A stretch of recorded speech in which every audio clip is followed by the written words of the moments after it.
Saudar a todos com a graça e a paz do Senhor. Então vamos abrir as nossas Bíblias no primeiro livro de Samuel, capítulo 27. Como o Jonathan já anunciou, nós estamos mesmo a chegar ao fim deste livro. Estamos em momentos de conclusão, em momentos de término de alguns ciclos, de alguns reinados também. Então nos próximos 2 domingos nós concluiremos este primeiro livro de Samuel e hoje vamos olhar para o capítulo 27 e 28 e convido-vos a ler inicialmente todo o capítulo 27 e os 2 primeiros versículos do capítulo 28.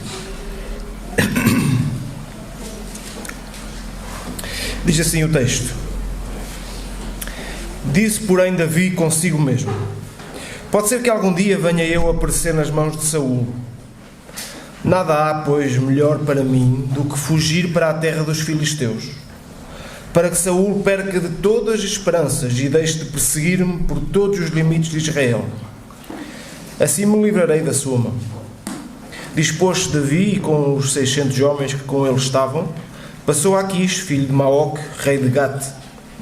E habitou Davi com Aquis em Gate, ele e os seus homens, cada um com a sua família. Davi com ambas as suas mulheres, Ainoã, a Jezreelita, e Abigail, a viúva de Nabal, o Carmelita. Avisado Saul de que Davi tinha fugido para Gate, desistiu de o perseguir. Disse Davi a Aquis: se achei mercê na tua presença, dá-me lugar numa das cidades da terra, para que ali habite, porque há de habitar o teu servo contigo na casa real. Então lhe deu Aquis, naquele dia, a cidade de Ziclag, pelo que Ziclag pertence aos reis de Judá até ao dia de hoje. E todo o tempo que Davi permaneceu na terra dos filisteus foi 1 ano e 4 meses. Subia Davi com os seus homens e davam contra os Gesuritas, os Jersitas e os Amalequitas, porque eram estes os moradores da terra desde Telã, na direção de Sur até à terra do Egito. Davi feria aquela terra e não deixava com vida nem homem nem mulher, e tomava as ovelhas e os bois e os jumentos e os camelos e as vestes, voltava e vinha a Aquis. E perguntando a Aquis: contra quem deste hoje? Davi respondia: contra o sul de Judá, e o sul dos Giramelitas, e o sul dos Queneus. Davi não deixava com vida nem homem nem mulher para os trazer a Gate, pois dizia, para que não nos denunciem, dizendo: assim Davi o fazia. Este era o seu proceder por todos os dias que habitou na terra dos filisteus. Aquis confiava em Davi, dizendo: fez-se ele por certo aborrecível para com o seu povo em Israel, pelo que me será por servo para sempre. Sucedeu naqueles dias que, juntando os filisteus os seus exércitos para a peleja, para fazer guerra contra Israel, disse Aquis a Davi: fica sabendo que comigo sairás à peleja, tu e os teus homens. Então disse Davi a Aquis: assim saberás quanto pode o teu servo fazer. Disse Aquis a Davi: por isso te farei minha guarda pessoal para sempre. Então até aqui a primeira leitura, e vamos olhar para estes primeiros 14 versículos. Eu dei o título a esta mensagem de Ligações Perigosas. Creio que há um filme com este título, mas não tem nada a ver com o filme. Mas aquilo que vamos ver esta manhã são, de facto, ligações perigosas, que foram estabelecidas em primeiro lugar por Davi e em segundo lugar por Saul. Aquilo que vemos nestes primeiros 14 versículos é, de alguma forma, uma mudança de comportamento de Davi. Contrariando tudo aquilo que ele estava a fazer até agora, de confiar nas promessas de Deus, de receber vitórias da parte de Deus, vitórias maravilhosas, parece que a partir daqui Davi toma o destino nas suas mãos, ou pelo menos neste episódio, e age como alguém que não crê no poder e na ação e nas promessas de Deus. Por causa talvez do seu desespero e do seu medo, ele considera aceitável e próprio voltar a buscar apoio, é a segunda vez que o faz, do povo inimigo, neste caso dos filisteus, como nós sabemos. Os filisteus eram o povo inimigo do povo de Israel, como nós também muito bem sabemos. E aquilo que Davi faz é aproximar-se deste povo, mais propriamente do rei Aquis, filho de Maoque, rei de Gate, e oferece-lhe os seus serviços. Creio que todos nós conseguimos imaginar, ou já visionámos alguma coisa deste género em filmes, séries, o que quer que seja, não é? Em que algum soldado valente, algum guerreiro considerado e algum guerreiro que é vitorioso, muda de lado e passa para o lado inimigo.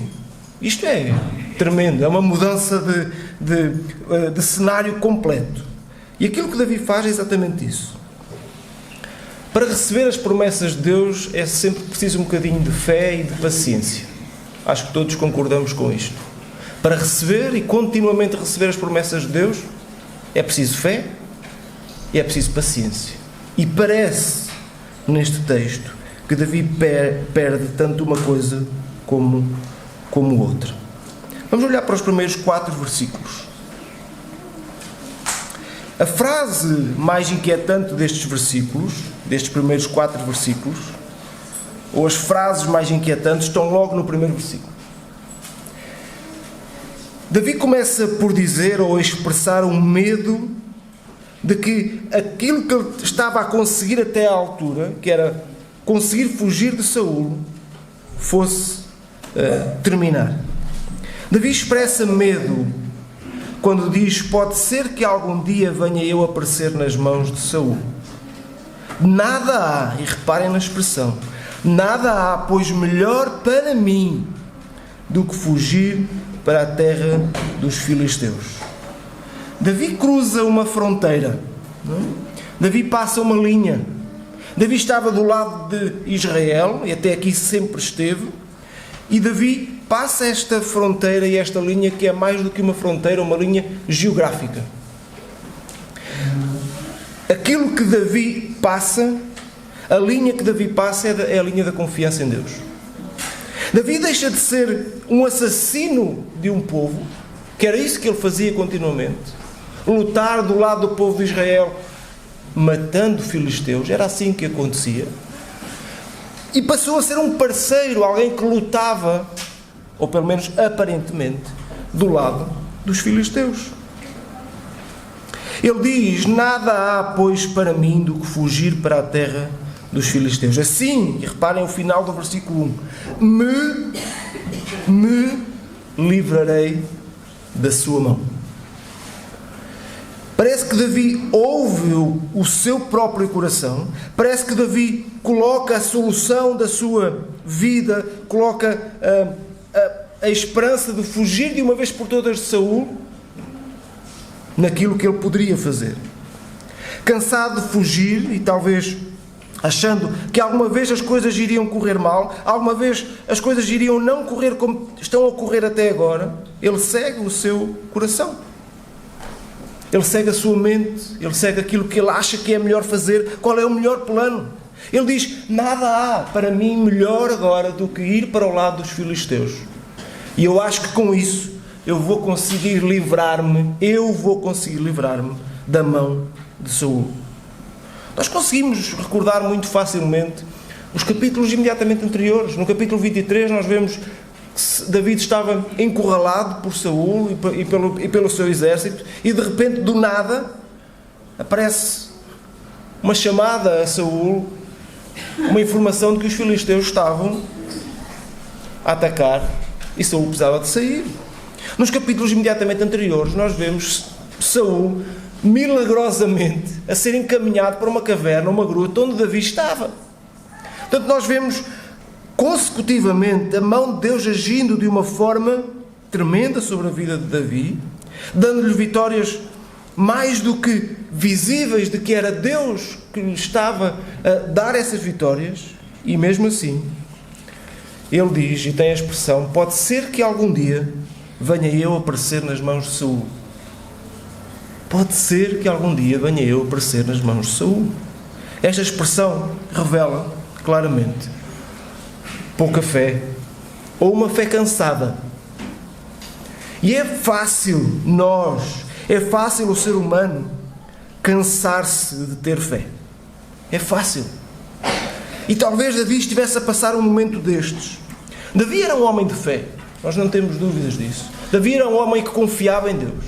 Davi era um homem que buscava os propósitos e a vontade de Deus para a sua vida. E Davi tem mostrado isso ao longo do texto. Aquilo que vemos agora neste capítulo, nestes versículos, é que parece que Davi se cansou. Cansou-se de ter fé, cansou-se de esperar em Deus, cansou-se de confiar que a provisão de Deus viria sempre, todos os dias, mesmo que a situação fosse bastante difícil. Se calhar nós revemos-nos neste comportamento de Davi. Se calhar também nós, em muitos momentos da nossa vida, nos cansamos de ter fé. Nos cansamos de viver continuamente em fé. E conduzimos-nos e rendemos-nos à incredulidade. Sim, confiar em nós em vez de confiar em Deus é ser incrédulo. É não crer que as promessas de Deus, elas são fiáveis, elas são imutáveis, elas não mudam e nunca falham. E passamos a crer em nós. Tim Chester diz que o estado do nosso coração é muitas vezes moldado por aquilo que dizemos ao nosso coração. As nossas palavras, aquilo que nós verbalizamos muitas vezes, tem uma influência bastante grande no nosso coração. E talvez estas palavras possam ter levado Davi a, de facto, deixar de confiar em Deus e o seu coração ter vacilado neste momento. Davi ensina-nos que devemos sempre ter muito cuidado e estar sempre alerta, vigiar o nosso coração, a perceber se ele não está a ocupar o lugar de Deus, e estando nós a ouvi-lo mais do que ouvir o nosso Deus. Os versículos 1 a 4, dizem-nos ainda que Davi chega a esta cidade, a este lugar, a Gat, o reinado de Aquis, mas não vai sozinho, vai com os seus 600 homens, com ele estavam. Estes 600 homens percorrem Davi nos últimos tempos, estão sempre com ele, e diz que não só Davi está ali com Aquis em Gat, não só os seus homens, mas toda a sua família. Portanto, é uma comitiva grande que acompanha Davi, com ambas as suas mulheres, como nós vemos, já falámos no último domingo, a poligamia de Davi, que está aqui mais uma vez revelada, e todas aquelas famílias estão juntamente com Davi ali em Gat. Não há expressão, ou pelo menos não há nenhuma chamada de atenção de que alguém tenha desconfiado desta mudança. Sabemos que normalmente os exércitos e os soldados seguem muito os seus líderes, questionam um pouco, mas o texto não revela que ninguém tenha chamado a atenção, ou tenha colocado a dúvida, ou tenha perguntado: então, mas porquê é que nós vamos para aquele lugar, que é o território inimigo? Porquê é que nós vamos mudar de lado? Porquê? Ninguém questiona, ninguém duvida, todos vão atrás de Davi, da sua decisão, e ocupam e estão naquele lugar. Não é porque não haja questionamento, não é porque não haja dúvida, que passa a ser uma decisão certa.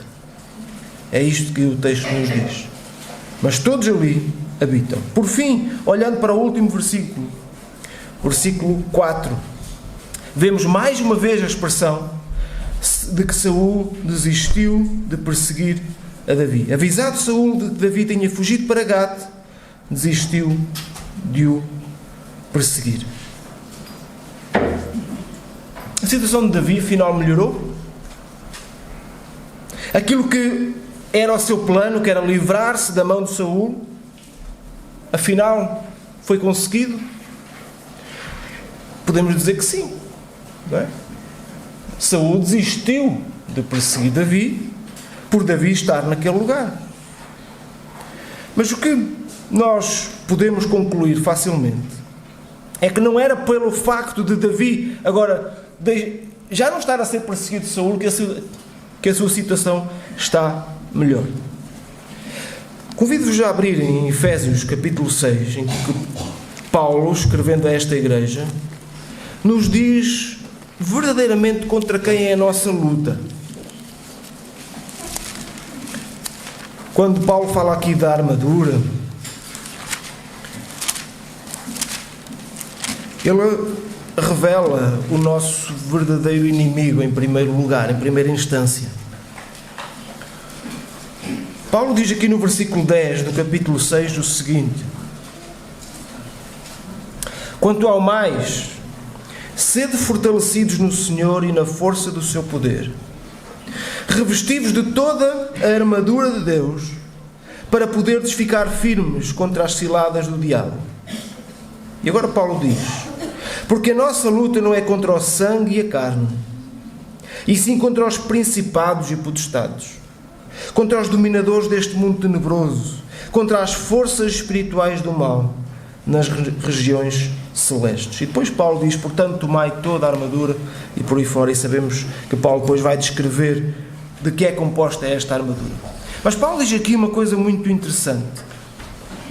Ele diz que a nossa luta primária, o nosso verdadeiro inimigo, não é tanto a carne e o sangue, não é tanto aquilo que é físico, não é tanto aquilo que é pessoal, por assim dizer. Mas Paulo diz que é contra os principados e potestades, contra os dominadores deste mundo, contra as forças espirituais do mal. E lembramos-nos desta passagem. Porquê neste contexto? Porque, de facto, aparentemente Davi está mais livre, está mais sossegado da carne e do sangue. Saúl talvez já não o queira perseguir neste momento, mas não é por isso que a situação de Davi está melhor. Podemos dizer que Davi talvez tenha ganho esta batalha, entre aspas, de deixar de ser perseguido por Saúl durante algum tempo, já vamos ver por quanto tempo, mas perdeu a batalha contra as hostes espirituais da maldade, porque deixou de confiar em Deus. E essa é a verdadeira batalha, que nós muitas vezes ignoramos, que nós muitas vezes deixamos de considerar. Pensamos que estamos em vitória, porque achamos que vencemos contra a carne e o sangue, mas deixamos de confiar em Deus como confiávamos. Passamos a ter mais fé no nosso coração, nas nossas decisões, do que em Deus, e aí estamos a perder. Aí estamos em derrota. Podemos dizer que talvez Davi nunca tenha estado tão a salvo de Saúl, mas também tão longe dos propósitos e do lugar de Deus, ou onde Deus queria que ele estivesse. Talvez Davi nunca tenha estado tão longe ou tão a salvo de Saúl, mas também tão longe dos propósitos de Deus.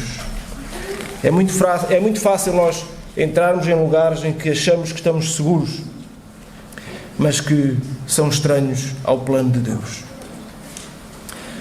Continua o texto e Davi tem um diálogo com Aquis, o rei de Gat, em que lhe pede uma cidade para morar.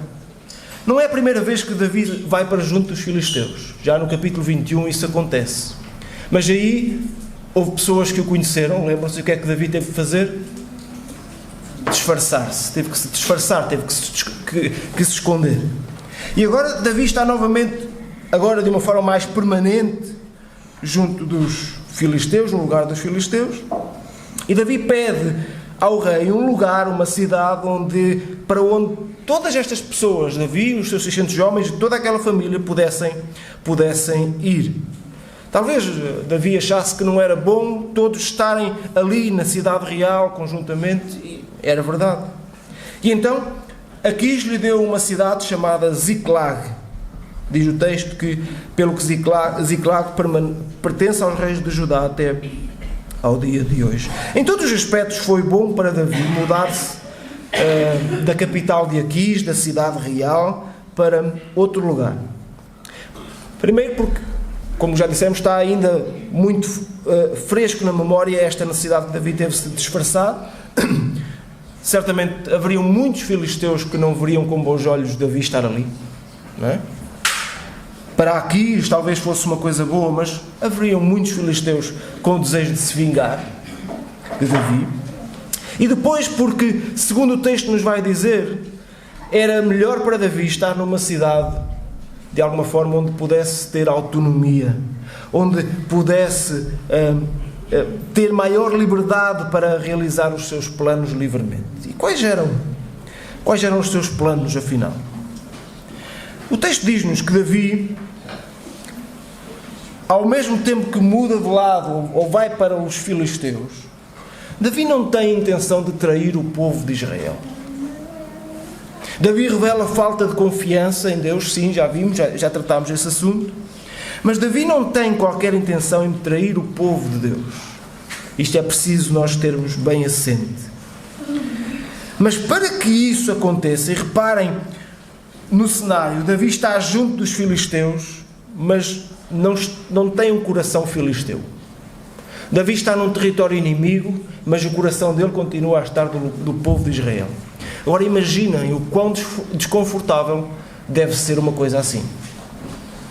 O quão desconfortável deve ser para Davi mostrar aos filisteus que não está contra eles, que está no seu território, mas saber que nunca, em momento algum, ele quer trair o povo. Permaneceu na terra dos filisteus durante 1 ano e 4 meses. Ele vai precisar, durante este tempo, de dissimular. Ele vai precisar, durante este tempo, de enganar. E vai precisar, neste tempo, de mentir. Porque ele está numa posição em que só assim ele se poderá ver livre. Davi acabou por, durante 1 ano e 4 meses, por durante 16 meses, estar, como nós costumamos dizer, com o pé num lado e o pé no outro. Está nos dois lados. E nós sabemos o quanto isso é difícil.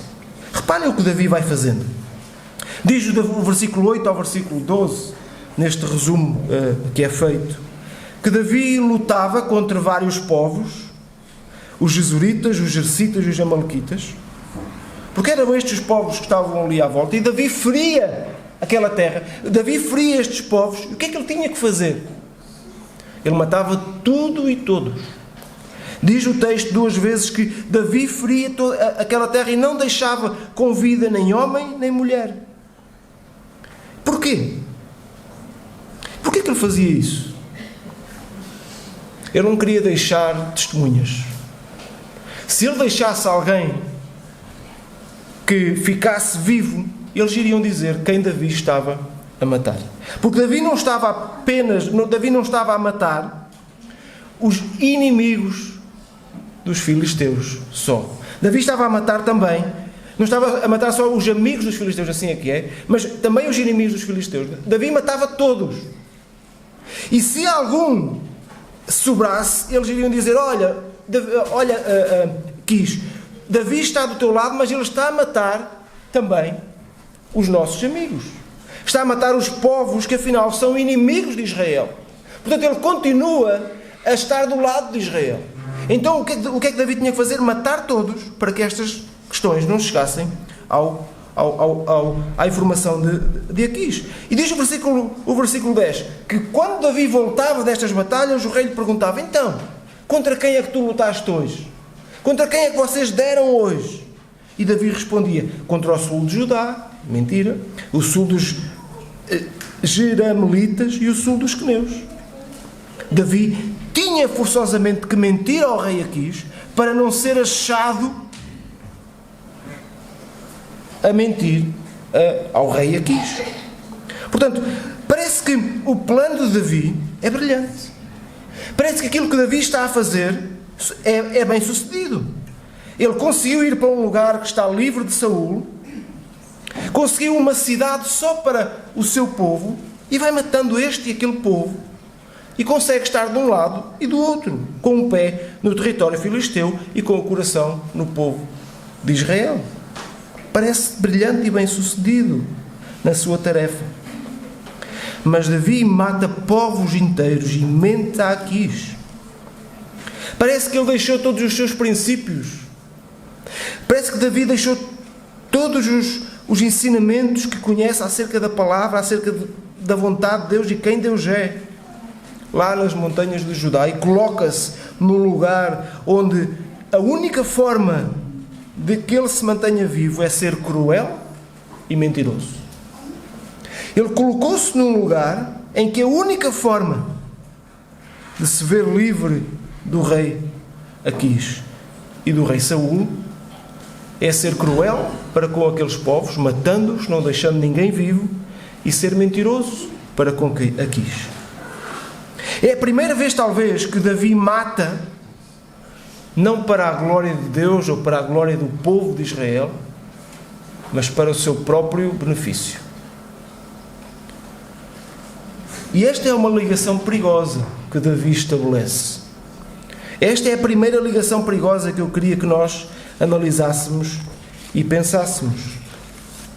Davi junta-se ao povo inimigo, confiando na sua percepção de como resolver o seu problema, mas coloca-se num lugar onde tem que ser cruel e mentiroso, tem que pecar. A ausência de fé e confiança na provisão divina. Ouvir o seu coração é sempre, ou quase sempre, mau conselho. Uma ligação direta com o inimigo muitas vezes leva-nos para longe de Deus. E é perigoso quando nós estabelecemos ligações na nossa vida, estabelecemos comunhão e pontos em que o pecado torna-se um mal necessário. É o que está a acontecer com Davi. O pecado de Davi torna-se um mal necessário. Será que na nossa vida nós tomamos caminhos que nos levam a esta encruzilhada? Que nos levam a esta necessidade de pecar? Há, muitas vezes, momentos na nossa vida em que isto acontece. Em que o pecado se torna um mal necessário. Cuidado com estas ligações. Cuidado com estas comunhões. Cuidado com estes caminhos. Os primeiros 2 versículos que já lemos do capítulo 28 apresentam Davi numa situação muito, mas muito desconfortável. Diz o texto que naqueles dias juntaram-se os filisteus e os seus exércitos para a peleja. Portanto, está a chegar um momento de guerra. De que lado estava Davi? Do lado dos filisteus. Continuava ali. Então, aqui, e talvez fosse um bom momento para os filisteus começarem uma guerra. Porquê? Porque Davi estava do seu lado. Aqui chega perto de Davi e diz: olha, fica sabendo que nós vamos iniciar uma guerra e eu estou a contar contigo. Fica sabendo que comigo sairás à peleja, tu e os teus homens. Agora é que é. O rei havia acertadamente rompido. O rei havia escolhido iniciar esta guerra, de facto, para vencer os israelitas, sabendo que Davi estava do seu lado. Então a resposta de Davi é muito evasiva. Ele diz: assim saberás quanto pode o teu servo fazer. Disse aqui já Davi: por isso te farei minha guarda pessoal para sempre. O que ele tinha escondido durante 1 ano e 4 meses, aquela ideia de ficar com um pé no lado e um pé no outro, aquela ideia de estar ali entre um lado e o outro sem que ninguém reparasse, está a tornar-se impossível. E está a chegar um momento que é impossível de continuar. Davi fica sem saída. E ele tem que chegar um momento em que escolhe de que lado ele vai guerrear, se do lado dos filisteus, se do lado do povo de Israel. Lembramos tão fácil, e concluímos assim este primeiro ponto, aquele provérbio em que lemos, capítulo 14 de Provérbios, versículo 12, que nos diz que há caminho que ao homem parece direito, mas que no fim traz a morte. É o que diz Provérbios capítulo 14, versículo 12. Há caminho que ao homem parece direito, mas ao cabo dá em caminhos de morte. É a primeira vez que, ou uma das primeiras vezes que vemos Davi fugir do propósito de Deus. Mas Davi fala-nos que é um homem como cada um de nós, muitas vezes confiado no seu coração, não mantendo sempre a sua fé e a sua confiança em Deus. E é um alerta para nós. Cuidado com as ligações perigosas que fazemos na nossa vida e que estabelecemos na nossa vida. Vamos fazer a segunda leitura agora do versículo 3 ao versículo 25 do capítulo 28. Já Samuel era morto e todo o Israel o tinha chorado e o tinha sepultado em Ramá, que era a sua cidade. E Saúl havia desterrado os médios e os adivinhos. Ajuntaram-se os filisteus e vieram acampar-se em Sunem. Ajuntou Saúl a todo Israel e se acamparam em Gilboa. Vendo Saúl o acampamento dos filisteus, foi tomado de medo e muito se estremeceu o seu coração. Consultou Saúl ao Senhor, porém o Senhor não lhe respondeu, nem por sonhos, nem por Urim, nem por profetas. Então disse Saúl aos seus servos: apontai-me uma mulher que seja médium, para que me encontre com ela e a consulte. Disseram-lhe os seus servos: há uma mulher em Endor que é médium. Saúl disfarçou-se, vestiu outras roupas e se foi, e com ele dois homens. E de noite chegaram à mulher e lhe disse: peço-te que me adivinhes pela necromancia e me faças subir aquilo que eu te disser. Respondeu-lhe a mulher: bem sabes o que fez Saúl, como iluminou da terra os médios e adivinhos, porque pôs-me armas cilada à minha vida para me matares.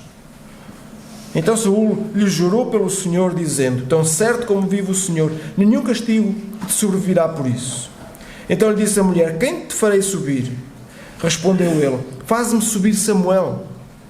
Vendo a mulher a Samuel, gritou em alta voz.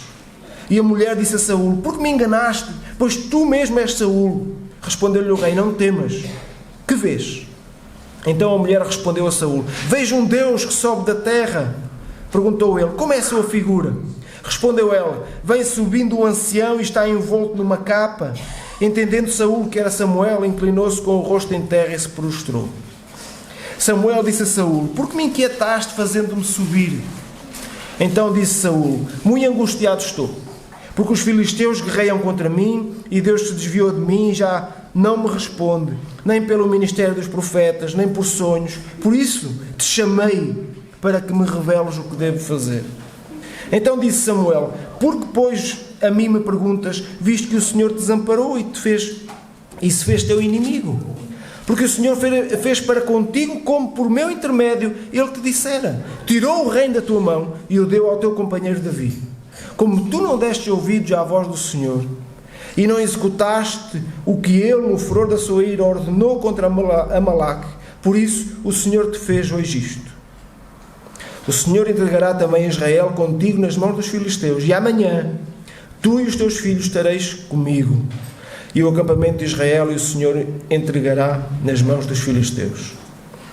De súbito caiu Saúl estendido por terra, e foi tomado de grande medo por causa das palavras de Samuel, e faltavam-lhe as forças, porque não comera pão todo aquele dia e toda aquela noite. E aproximou-se de Saúl a mulher, e vendo-o assaz perturbado, disse-lhe: eis que a tua serva deu ouvidos à tua voz, e arriscando a minha vida, atendi às palavras que me falaste. Agora, pois, ouve também as tuas palavras da tua serva, e permite que eu ponha um bocado de pão diante de ti. Come, para que tenhas forças e te ponhas a caminho. Porém ele o recusou e disse: não comerei. Mas os seus servos e a mulher o constrangeram e atendeu. Levantou-se do chão e se assentou no leito. Tinha a mulher em casa um bezerro cevado, apressou-se e matou-o, e tomando farinha a amassou e a cozeu em bolos asmos, e os trouxe diante de Saúl e de seus servos, e comeram. Depois se levantaram e se foram naquela mesma noite. Até aqui a leitura. 3 informações muito importantes, prévias, para que entremos nas informações difíceis deste capítulo. Primeiro, uma guerra se aproxima, como já vimos, aqui já falar com Davi, a transmitir-lhe a ideia de combater o povo israelita, e o versículo 3 diz-nos que os exércitos começam a posicionar-se, a colocar-se nos lugares específicos para a batalha. Portanto, uma guerra se aproxima, e Saúl está tomado de medo. Essa é a primeira informação importante. Uma guerra se aproxima, todas as coisas se posicionam e Saúl está tomado de medo. Segunda informação importante: Samuel estava já, como sabemos, morto.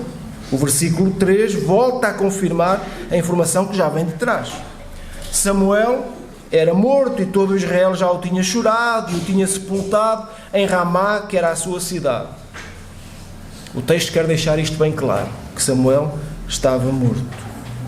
E por fim, terceira informação importante prévia ao texto, vem no final do versículo 3. Saúl havia desterrado, havia aniquilado os médiuns, os adivinhos, os feiticeiros e todas essas coisas. Todos os vínculos que não conheciam o Senhor tinham sido aniquilados. Então todo este tipo de pessoas tinha sido desterrado. Mas há uma coisa que Saul vai fazer. Nós já vimos Saul a cometer vários erros. Já vimos Saul a confiar no seu coração e não em Deus. Já vimos Saul a obedecer em parte e vemos como isso é desobedecer. Já vimos Saul a ter ciúmes imensos de Davi e a querer matar Davi. E agora vemos Saul a querer consultar uma feiticeira, uma necromante. Há uma expressão no versículo 6 que o texto nos diz que Saul, quando é tomado de medo, o que é que faz? Versículo 6. Consulta o Senhor. Saul, tomado de medo, perante todo este cenário de guerra iminente, perante esta ausência de Samuel, que já não está mais com Saul, há muito tempo que não está, mas Saul certamente lamenta isso. Saul consulta ao Senhor, porém o Senhor não lhe responde, nem por sonhos, nem por Urim, nem por profetas. Nada.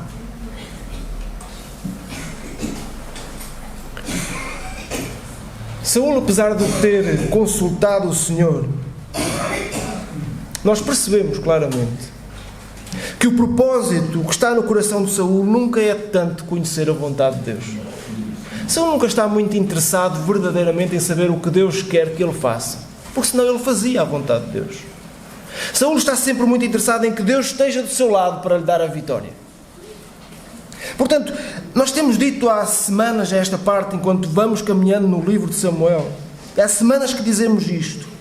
O que Saul precisava verdadeiramente não era de estar constantemente a consultar o Senhor. O que é que Saul precisava verdadeiramente? Digam-me. Arrepender-se. E nós não vemos nunca Saul fazer isso. O seu propósito de consultar o Senhor não era assim tão verdadeiro. Saul nunca chegou perto do Senhor e lamentou o seu pecado e arrependeu-se do seu pecado. E nós sabemos que sem arrependimento não é possível chegarmos à presença de Deus. Nós podemos consultar o Senhor de muitas formas, ou querer consultar o Senhor de muitas formas. Se não há arrependimento e contrição no nosso coração, se não há mudança, então nós não vamos ouvir a voz de Deus. Então o que é que Saul faz de uma forma incrível no versículo 7? Saul procura uma mulher, diz o versículo, que seja médium. E é as instruções que ele dá aos seus servos para que eu me encontre com ela e a consulte. Depois o texto diz que Saul se disfarça de noite, vai com dois homens, chega à presença da mulher. A mulher inicialmente diz que não pode fazer nada porque o rei Saul já desterrou os médios e os adivinhos. Portanto, se ela fizesse alguma coisa, a sua vida estava em jogo.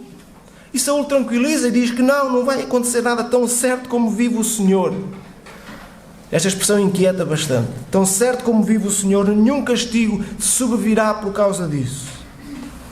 Então o que é que o texto nos diz a seguir? Que aquela mulher pergunta a Saul quem ele quer ouvir. Imaginem o cenário. Quem ele quer ouvir? E a resposta de Saul é: faz-me subir Samuel. Eu quero ouvir o profeta do Senhor que morreu. Ele quer ouvir a voz de Deus. Ele quer ouvir a voz do profeta de Deus que já estava morto, por intermédio de uma feiticeira. Bem, e o que acontece a seguir é, talvez, há quem diga que é das questões mais difíceis de explicar em toda a Bíblia. Porque o texto diz que Samuel apareceu. Diz o versículo 12 que, vendo a mulher a Samuel, gritou em alta voz, assustou-se e percebe que é Saul que está ali na sua presença. Porquê é que me enganaste? Tu és mesmo Saul? E o rei lhe respondeu: não temas, o que vês? Então a mulher lhe respondeu a Saul: vejo um Deus que sobe da terra. Saul pergunta-lhe como é que é a figura dele, e ela diz: vem subindo o ancião, está envolto numa capa. E entendendo Saul que era Samuel, inclinou-se com o rosto em terra e se prostrou. E a grande pergunta aqui é: quem de facto fala com Saul? Quem é que fala com Saul? A Bíblia é muito clara quando nos diz que a invocação de mortos... Este era daqueles textos que nós passaríamos facilmente se a pregação não fosse expositiva. Mas porque nós estamos a pregar todo o texto, nós temos que lidar com ele. E temos que ter perguntas para ele. Ou pelo menos procurar perguntas da parte de Deus. Não perguntas temos muito, respostas da parte de Deus para este texto. Como estava a dizer, a Bíblia é muito clara. A invocação de mortos é uma abominação aos olhos de Deus. Uma coisa proibida da parte de Deus. Vemos isso em Êxodo capítulo 22, Levítico capítulo 19, Deuteronômio capítulo 18, Isaías 8 e até em Lucas 16 no Novo Testamento nós vemos disso. O texto diz-nos que a mulher, ela própria é apanhada de surpresa quando aquela imagem lhe aparece. Portanto, o episódio não nos informa claramente ou de uma forma inequívoca que há ali um poder daquela mulher para fazer aparecer esta pessoa. Portanto, isso está colocado de parte. Nada nos diz acerca da capacidade desta mulher em consultar mortos e apresentar então esta figura a Saul. Aquilo que nós vamos percebendo é que Deus tinha abandonado Saul, como vimos no versículo 6. Deus tinha abandonado Saul, não falava com ele. Porque, como já vimos, não existia em Saul qualquer verdade, qualquer sentimento de verdade para ouvir a voz de Deus. Então a pergunta é: o que acontece? O que é que acontece aqui? A minha inclinação, segundo o texto bíblico, aquilo que a palavra de Deus nos diz, é a seguinte: a palavra é muito clara. Os mortos não comunicam com os vivos. A palavra é clara. Toda a palavra é clara. Os mortos não vêm a este mundo comunicar com os vivos. É isso que a palavra de Deus nos ensina e nos diz. Isso é transversal a toda a Bíblia. Eu creio que temos que analisar este episódio à luz dessa verdade principal e desse princípio. A palavra, neste texto aqui, diz que Deus não respondeu a Saul nem por sonhos, nem por urim, nem por profetas. O que era Samuel? Um profeta. Não é claro que Saul tenha visto Samuel. Quem vê Samuel é a mulher. Diz que há uma figura que vem subindo, um ancião está à volta e capa, e diz o texto que, entendendo Saul que era Samuel, inclinou-se com o rosto em terra e se prostrou. Até aqui nós podemos dizer: bem, isto é tudo, faz parte tudo de uma ilusão, faz tudo parte de uma imaginação de Saul ou de alguém. Só que o texto não termina aí. Sabem o que é que o texto nos vai dizer? Que esta voz disse coisas a Saul que vão acontecer. E nós vemos isso nos capítulos seguintes. Aquilo que Samuel vai transmitir agora a Saul são coisas reais. Samuel pergunta: porque é que me inquietaste fazendo-me subir? Então disse Saul que estava muito angustiado, porque virá aí uma guerra contra mim e Deus desviou-se de mim, já não me responde, já não me diz nada, nem pelo ministério dos profetas, nem por sonhos, por isso te chamei para que me reveles o que devo fazer. E Samuel lembra-lhe aquilo que já tinha acontecido. Lembra-lhe que o reino já tinha sido tirado da sua mão e já tinha sido dado a Davi. Mas acrescenta-lhe informação adicional. Ele diz: o Senhor entregará também a Israel contigo nas mãos dos filisteus, versículo 19. E amanhã tu e os teus filhos estareis comigo, e o acampamento de Israel o Senhor entregará nas mãos dos filisteus. Então Saul passa-se da cabeça, não é, como é lógico, perante esta informação, estende-se em terra, deita-se ali e tem muita dificuldade em comer e em alimentar-se, entra ali numa depressão profunda. Mas a pergunta continua: quem de facto falou com Saul?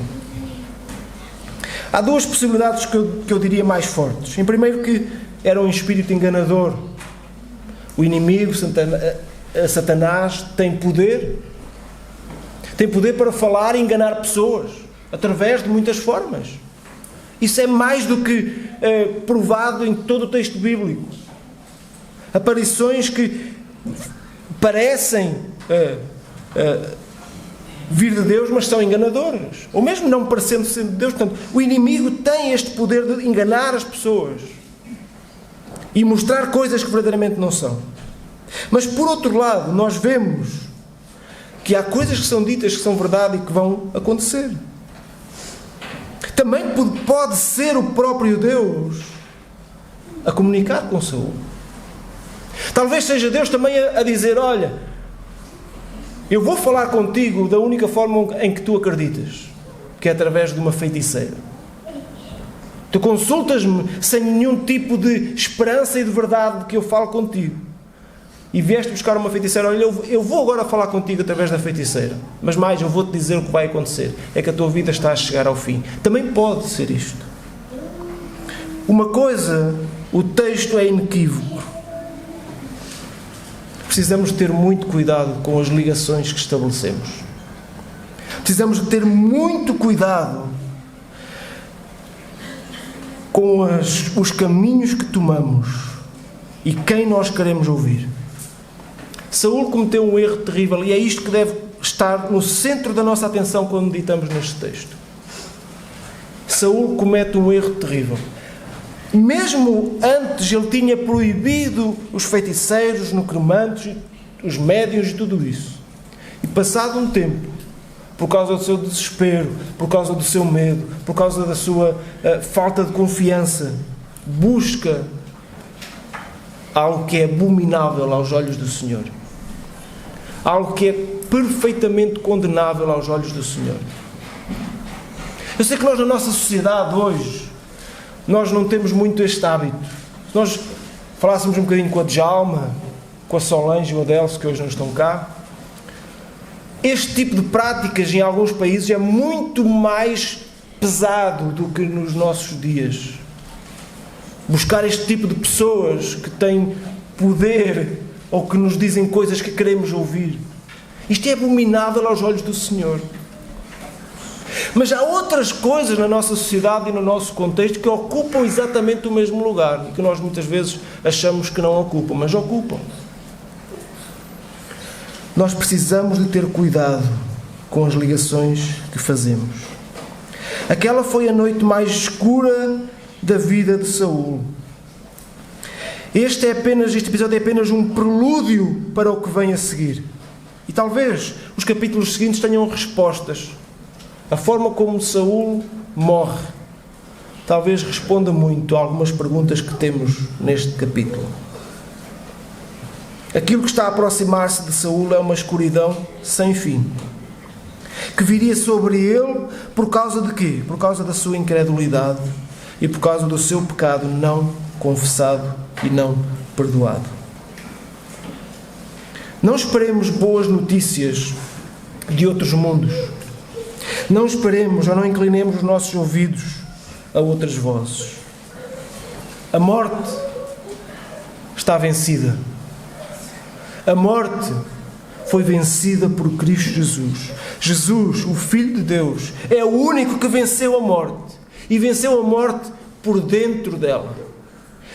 Ele vence a morte e derrota a morte dentro da morte. Porquê? Porque ele mergulha na morte. A palavra de Deus nos diz que ele, entrando nela, arrancou o seu aguilhão, matando-a e ressurgindo dentre os mortos, vivendo e vencendo a morte. Ele é o Deus connosco, o Emmanuel, o que está connosco em todos os dias da nossa vida. A Ele, e só a Ele, devemos ouvir. A Ele, o que venceu a morte. A Ele e só a Ele nós devemos estabelecer ligação. Só com Ele vale a pena estabelecer ligação. Cuidado! Quer que nós nos inclinemos para a imagem de Davi, que se cansa de confiar em Deus e vacila na sua fé e confia em si. Isso é uma ligação muito perigosa. Mas também aquilo que Saul faz, talvez possa representar algum dos nossos comportamentos, que procuramos respostas onde Deus diz que não vale a pena procurar respostas, onde diz que não devemos procurar respostas, porque a única resposta que importa para a nossa vida encontra-se em Jesus Cristo, o nosso Salvador. Se ainda buscas respostas, se ainda há muitas perguntas na tua vida que não tens resposta para elas, o desafio que a palavra te faz, que nós te fazemos, é: busca estas respostas em Cristo Jesus. E uma coisa, pela nossa experiência, pelo conhecimento que temos da palavra e de quem Deus é, que podemos dizer é: Ele vai te responder. Não tenhas dúvidas disso. Cristo Jesus é a única ligação que importa para a nossa vida. Não tomemos outras. Sigamos a verdade em Cristo. Amém.